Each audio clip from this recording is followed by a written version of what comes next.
आप लोगों का हमारे YouTube channel math solution by Abhishek में स्वागत है। तो आज की इस वीडियो में हम कक्षा 6 के अभ्यास 10b के सवालों को हल करेंगे। तो इसके देखिए और सवालों को हम हल कर चुके हैं। तो इसमें देखिए हम 8वें क्वेश्चन से हल करेंगे। तो 8वां क्वेश्चन देखिए क्या दिया है, निम्नलिखित संख्याओं के अभाज्य गुणनखंड ज्ञात कीजिए। तो इसका हमको क्या करना है, अभाज्य गुणनखंड। तो पहला क्या दिया है, 112 दिया है। तो 100 लिखेंगे 12, देखिए 112 है। फिर उसके बाद क्या दिया है, 120 लिखा है। तो 112 और 120 का निकालते हैं। तो यहाँ देखिए 112 का निकालेंगे तो 2 से जाएगा 2 पंजे 10, 2 छक्के 12। फिर देखिए 2 से लेकर जाएंगे 2 दूनी 4 और बचेगा यहाँ पे 1, तो 2 अट्ठे कितना हो जाएगा 16। फिर देखिए 2 एक कम 2 और 2 चौक कितना हो जाएगा 8। फिर 2 से लेकर जाएंगे 2 सत्ते 14। फिर देखिए 7 से लेकर जाएंगे 7 एक कम 7। अब देखिए इसका अभाज्य गुणनखंड यानी 112 का अभाज्य गुणनखंड करने में क्या आया है, तो देखिए 2 गुणे 2 गुणे 2 गुणे 2 यानी 4 ठो क्या लिखना है 2।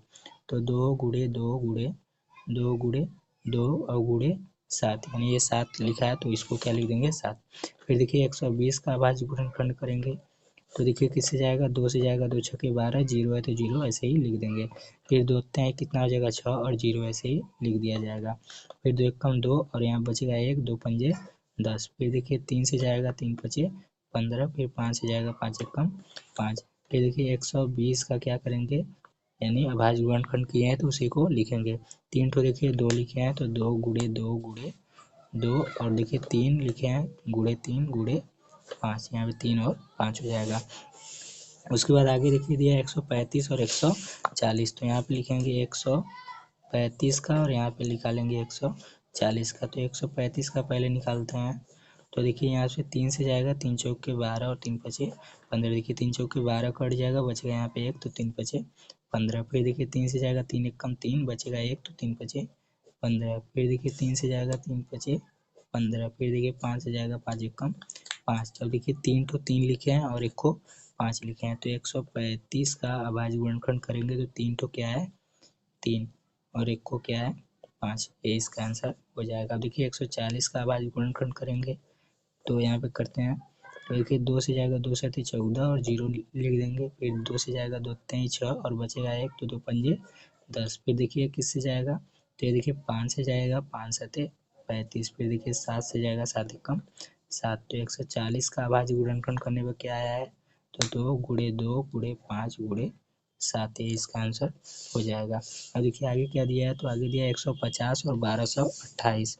यहाँ पे लिखा है 150, तो 150 का करेंगे और यहाँ पे 1228 लिखा है, तो इसका भी करेंगे।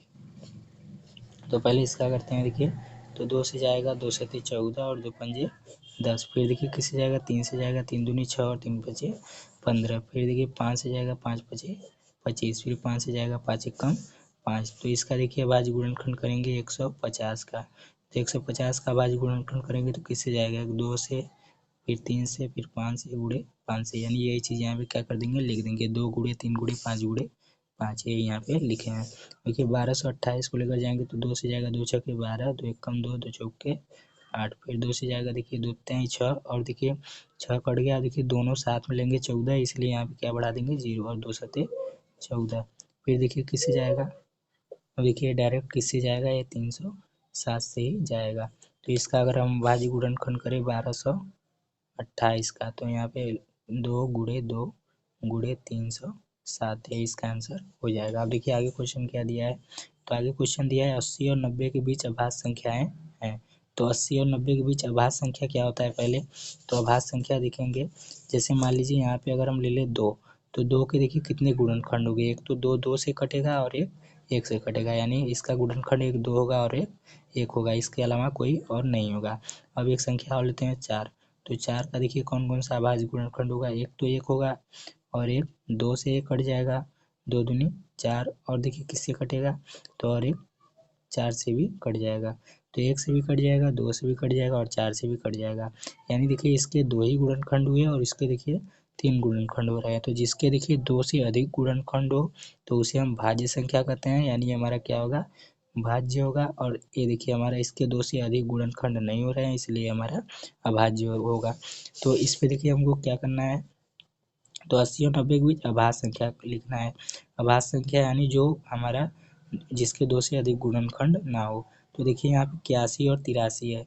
तो यहाँ पे देखिए पहले इसको देखेंगे तो यहाँ पे तो इसमें देखिए 81 किससे कट जाएगा, 9 से कट जाएगा, 9 से 81 कट जाएगा, 3 से भी कट जाएगा और 81 से भी कट जाएगा और 1 से भी कट जाएगा, इसलिए हमारा अभाज्य संख्या नहीं होगा, ये भाज्य होगा।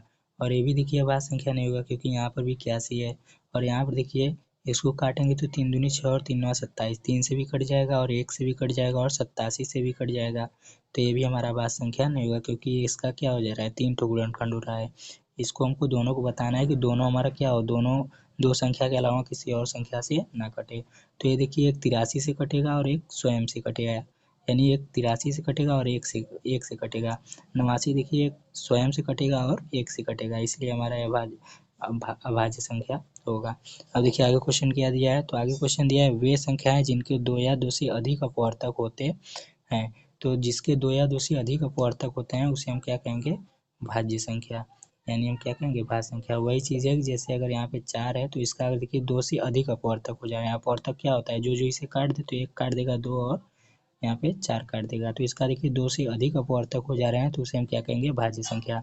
और वे संख्या है जिनके अपवर्तक एक और स्वयं वह संख्या होती है अभाज्य संख्या, यानी एक और स्वयं जो जो काटे अभाज्य संख्या, यहाँ पे लिख लीजिएगा।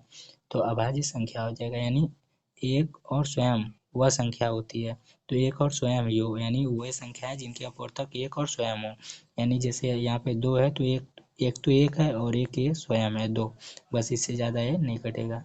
अब देखिए एक न तो भाज्य है, यानी एक न तो भाज्य है और न ही अभाज्य है, एक भाज्य और अभाज्य में नहीं आता है, यानी ये दोनों नहीं है, न भाज्य और न ही अभाज्य है। और एक संख्या के अपवर्त, एक संख्या के अपवर्त हमारा पूछ रहा है कि 7, 14, 21 और 24 है, यानी एक संख्या क्या है, 7, 14, 21, 24 है, तो वह संख्या है, तो वह संख्या हमको ज्ञात करना। तो वह संख्या कैसे ज्ञात होगा, तो देखिए यहाँ पे 7 से ही चालू है और अपवर्त कर रहा है, अपवर्तक नहीं, यहाँ पे अपवर्त लिखा है, तो अपवर्त लिखा है तो जो हमारा जैसे हम 4 का अपवर्त कहें तो 4 का अपवर्त आप क्या लिखते हैं, 4, 8, 12, 16, यानी इसका क्या लिख देते हैं, पहाड़ा लिख देते हैं।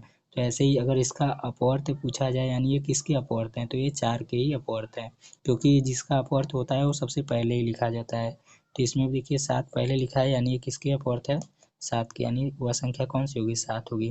तो ये हमारा 10वीं अभ्यास खत्म हुआ, यानी कक्षा 6 का 10वीं अभ्यास खत्म हुआ। तो चलिए आज के लिए बस इतना ही, हम मिलते हैं अपने नेक्स्ट वीडियो में।